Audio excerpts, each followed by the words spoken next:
This is the most important settings video I have made this year. And I actually mean it. A lot of things have changed regarding controller settings with the introduction of the new analog sprint jockey that I showed you in my other video and the speed boost. People are confused, and that is why this setting video is so important. If you are new to this game, please know that our preset is always set to competitive. Alright? Our shot assistance, we have two options. We can keep it precision or assisted. Now, like I've told you guys before, precision isn't worth the risk versus reward. So see, we are on precision shooting right now. I've seen many people talk about it. And look, the risk is too high. Yes, if you precisely aim, you will be able to maybe have some sort of advantage compared to the assisted shooting.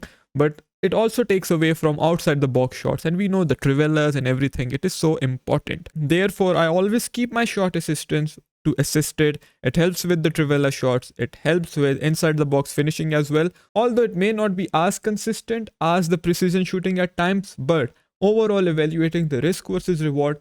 If the time finishing is off, what have you been doing so far, man? Without time finishing, there is only so far you can go in this game. I have also played in delayed connection, and that is what I play in most of the times. However, if you get the feel for timed finishing, man, you will be able to hit it even in those delayed games. So you really have to practice green timed finishing.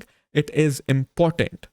Through pass assistance is going to be set to semi. It's really good. I don't prefer manual. Lobbed through pass, once again, semi. Now this is the key one, ground pass assistance. In my previous setting videos, I told you guys that I am using semi ground pass assistance, right? However, I also said that if you're someone who's new at the game or you're not very comfortable with the inputs, you should keep it at assisted. But after further experimenting it for a month, I have come to the conclusion that semi-ground pass assistance in FC24 is the way to go. I coach so many players and I have seen so many wavered passes even in my game on assisted settings. But when you put it to semi, it just gives you more control over where the pass is going. Right, you have more control over your passing, and just feels like the accuracy of the passes and the power of passes has been improved compared to assisted. So I think this year semi is definitely the play. Cross assistance, right? I always talk about this. If you have players like Bacha, Havertz, you want to keep assisted, right? It is just so easy to cross with that whip play style, and I feel semi takes away from it. Assisted, whipped play style, and just whip those balls in with your fullbacks. Lob pass assistance is going to be semi as well. I was experimenting with assisted. I have come to the conclusion that semi is the best. And lob passes are important, guys, this year. Especially if you trigger one CM to run inside the box and then you give them that lob pass, it is very overpowered. So you really have to have the best chances at this game. And in order to have those best chances, you want it to be on semi. Now, if you are someone who has bad gameplay most of the times, just forget everything, keep it at animation start. But also know one thing, that if it is on animation start, guys, just know on animation start, your first input is considered. Alright?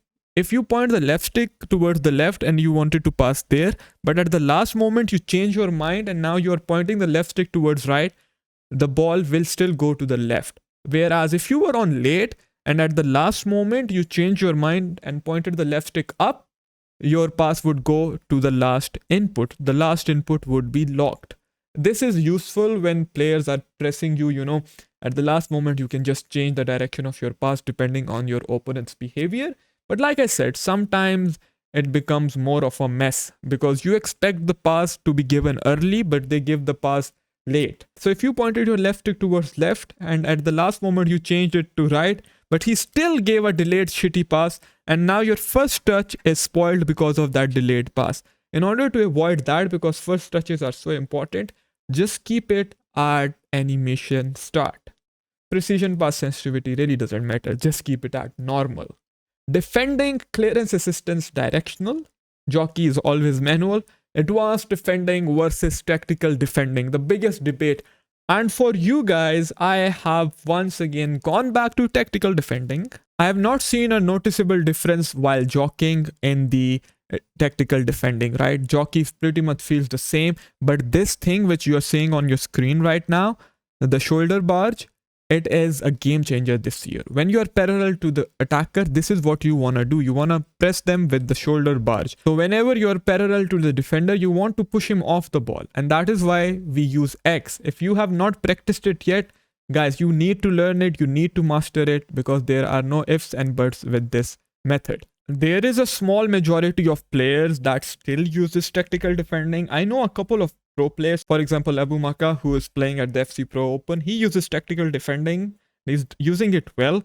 But still, if you ask me, and the majority of pro players as well, the answer would be advanced defending, because the ability to push attackers off the ball is literally game changing. And I am so used to it that I cannot go back to tactical defending. I have tried it. I always end up coming back to the advanced defending. So I would suggest learn advanced defending. There's nothing to learn. Just know that when you will press X, you will do a shoulder tackle. And if you watch football, you should have enough sense to know when to trigger a shoulder tackle and when to go for a standing tackle. Pass block assistance is going to be on.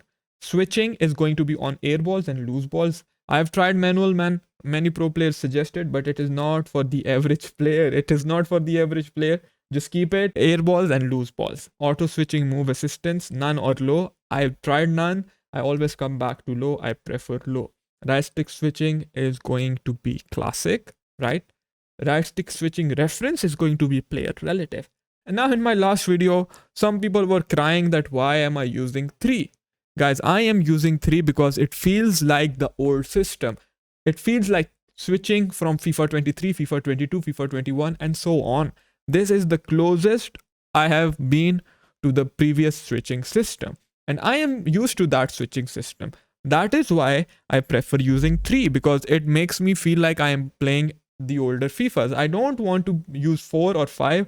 It feels new and it feels like I have to do something else on my right stick. It doesn't feel very natural to me. Whenever I put the number to 5, 6, 7 or higher, I make a lot of bad switches. But on 3, I switch quickly. I switch fast. You can see how I switch, right? That switching is good enough. And I switch like that on 3. However, you might want to experiment with 4 or 5. That is what I recommend, man. Higher than 6 is something I am never going to recommend. I would recommend definitely 3. But still, if you want something more, you can try 4, 5 or 6. Personal preference, but still I would recommend 3. Next player switching is going to be closest to ball. It affects the second man pressing. It affects your L1 switching. Just know that R1 second man press is broken, and I have talked about it earlier. So sometimes it will still be messed up. So when it is messed up, let go of R1 and hold R1 again in order to second man press with the correct player. I have made a video about it, which I will link in the description below. Player lock is the most overpowered mechanic in FC24 and you have to use it. So player lock gives you the ability to manually select another player and position him. And when you're coming from the wings, you can just do like this and drag the player back. Player lock, drag back is good. And just confusing the opponent with player locks is very good. You can trigger the player lock and cancel the player lock, and they will get baited half of the time. You have to learn this move. It is important. Now that brings us to analog sprint, off or on. If you want more control over the running jockey, you will want to use analog sprint on. Like I explained in my jockey video, with analog sprinting, you have more control over the running jockey. If you don't apply too much pressure on the right trigger, you will have more control over the speed. Your player will still be able to sprint, but he will not sprint to the maximum speed. So that will also give you more control over your jockey compared to the normal slow jockey. And at the same time, you can also react to the opponent with more pace. See, with the normal running jockey, you always sprint to the maximum speed, right? So whatever is the maximum pace of your defender, that is how he will jockey, right? Whereas compared to the analog sprint jockey, you can control the speed at which he jockeys. So it is a very good feature. But if you are someone who is comfortable with jockeying as it is, then just keep it at off and use your speed boost, right? I feel speed boosts are the best used when analog sprint is off. So it is really a choice that you have to make. I would recommend you to watch my latest jockey tutorial, which I am going to link in the description. It will help you make the best decision for yourself. Let's go to the camera settings. I am using Tele Broadcast, custom camera settings, 15 height, and 0 zoom. Sometimes I use 14:2. So these are the two cameras I am personally using, 14:2 and 15:0 telebroadcast. Far side focus is going to be 0. Power shot zoom, you want it to be off because power shots are very good, especially if you have power shot plus. You don't want that shitty zoom animation. These are indeed the best settings. However, if you actually want to improve jockeying and learn more about analog sprint jockey, then click here.